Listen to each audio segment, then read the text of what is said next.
everybody, welcome to part 3 of my infrared series. Today we're talking about what makes a good subject for infrared photography. This is part 3. My first video covered the technical elements of infrared and the gear, so the filters, the lenses, the cameras, the conversion, all of that stuff. So that's part 1, I'll put that in the description.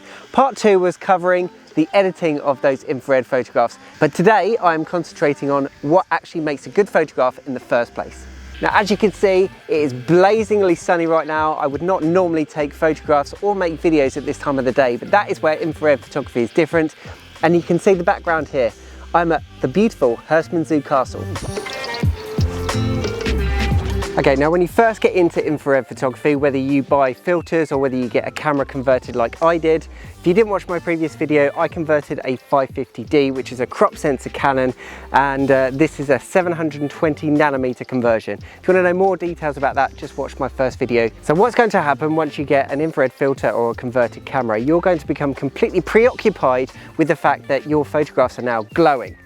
You're going to be completely distracted by that and you're going to be missing the picture, or you can't see the woods through the trees, to give it another saying. Take this for example. This is something you need to avoid. Photographing a lone tree in a field, especially on an overcast day. The foreground, which is the grass, that's going to glow. Your main subject, which is the tree, that's going to glow as much as the grass, therefore it's not going to separate itself from the foreground.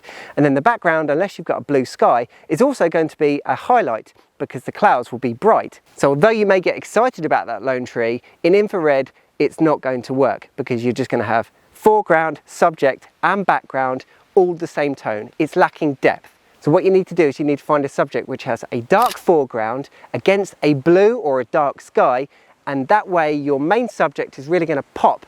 So if you're looking for contrast in a photograph, this is the perfect subject. So I'm shooting this video on my infrared camera so you can see exactly what we're getting live. Look, you've got this tree here which is glowing like mad, you've got the foreground which is glowing white, then you've got the water which is almost pure black but with a bit of reflection, you've got the castle which is the mid-tone, and then if I come back a bit later then this part of the sky will be much darker, helping the castle really be separated from the foreground and the background. Now you can see that this is an awesome subject for infrared photography. And if you don't have any water in the foreground, don't worry about it, because any sort of hard landscaping is also going to be a mid-tone or a shadow. So take this footbridge for example, perfect leading line, as long as it's not grass in the foreground, you'll be good to go. So whilst I'm here, I might as well have a look around the castle.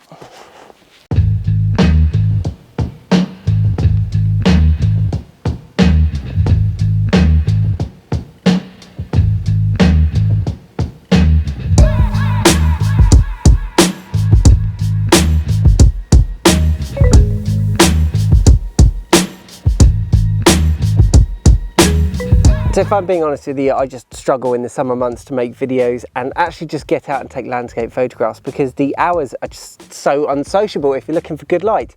Sunrise, 4, 5 o'clock in the morning, sunset, 8 or 9 o'clock in the evening. And in the summer, these hotspot locations are way busier because the weather's really nice, and it's actually a lot more difficult for me to make my videos because I've actually got an audience. I've got about 15 hours in the summer between good light and good light. And the thing that goes with that as well is you're always in a rush. You've got half an hour to an hour of good light. Whereas if you're into shooting infrared photography, right now it's coming up for midday. Converting a camera to infrared is liberating. You don't have a tripod, you can literally just go out, shoot handheld, be in the glorious sunshine, and you can still create some awesome looking images. Now the main topic of this video is about creating contrast rather than just images of infrared where everything is just glowing white. It starts to lose its appeal quite quickly. So I've already talked about the principles of using foreground, background to create separation between your subject and the rest of the image. Another thing that will help you is lens choice. If you're coming from regular photography, you may be fooled into thinking that the more money you spend on lenses, the better it will be for infrared, but that is not the case. And my lens of choice using a crop sensor Canon is the 10 to 18mm. Now this doesn't just have to be used for infrared, this is just a regular lens. However, because it's wide angle, it creates more contrast. Let's just say you use a 70 to 200, you have typically less sky and less foreground and more of your subject with that lens. So that way you're getting less contrast. And with certain lenses, not all of them, when I was using say a 16 to 35 or a 24 to 105, they were less punchy. You just have to experiment with different lenses, but I found that this lens has a really good contrast when you're shooting infrareds. Somebody has already compiled a beautiful list of lenses which work for different brands for infrared. Some of them have hotspots, some of them have less contrast, and I think you just need to experiment. But this lens in particular, you get a really contrasty image, and generally, from my experience, wide angle lenses get you a better looking infrared image. All right, let's play a game. You've got to place your bet. This tree here, which is vibrant in reality, not in infrared, I'm talking it's a bright yellowy green against some dark green trees. Will this look good in infrared, and will this tree separate itself out from the trees behind it when I take an infrared photograph? Place your bet. Okay, here's the photograph.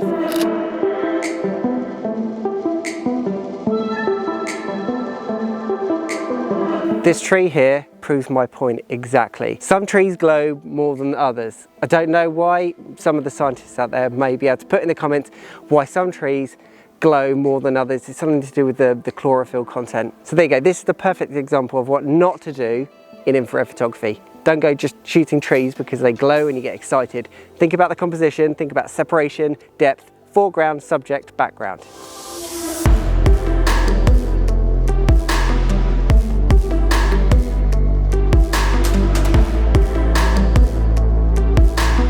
Now there are of course other subjects which are great for infrared photography.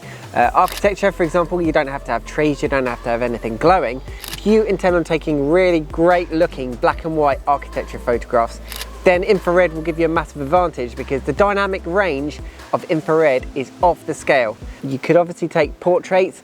I'm not a massive fan of it, but some people out there do like to experiment with infrared portraits. That's a niche, there aren't many people doing that. And don't become complacent just because you've got an infrared camera thinking, I've got this dynamic range. You still need direction of light. So the folly behind me at the moment, the sun is not in the right place. The sun is on the side of it and just a little bit on the front. So I'm just sitting and waiting for the sunlight to be on the front elevation because that will again create contrast. So treat infrared the same as visible light. I would photograph a building when there's sunlight on the front of the building for the best looking image. And that's exactly what I'm doing here.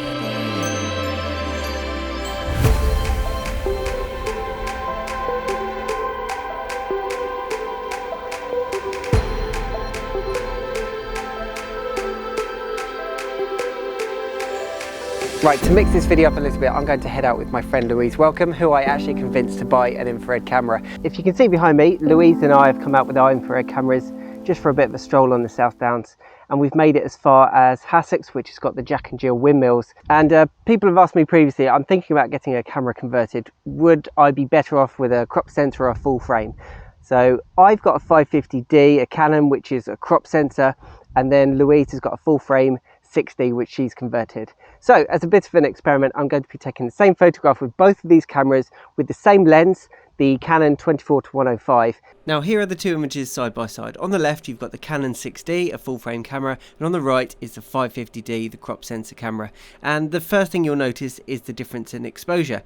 Even though these have exactly the same settings, obviously the difference in sensor has created a different exposure. So what I did was I amended the 550D settings in the exposure so that they look roughly the same.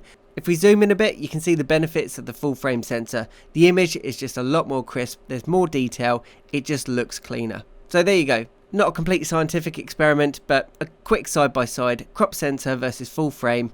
If I had the choice, I'd go full frame. Being a very, very sunny day today, I would say that there's a massive benefit in a mirrorless camera as well, because you can't see the screen on the back of a camera most of the time. So if I had a choice, if I had the money, I'd probably convert a mirrorless camera because you've got the option of looking at the screen as well as through the EVF, which is really beneficial on sunny days like today. Hopefully you found this video helpful. If you've got any questions, then let me know in the comments below, but they are my secrets how I create interesting looking infrared photographs. If you haven't seen my two previous videos, I'll put a link at the end of this video and in the description below. Thanks for watching. Don't forget to like, subscribe, hit the notification bell, and I'll see you in the next video.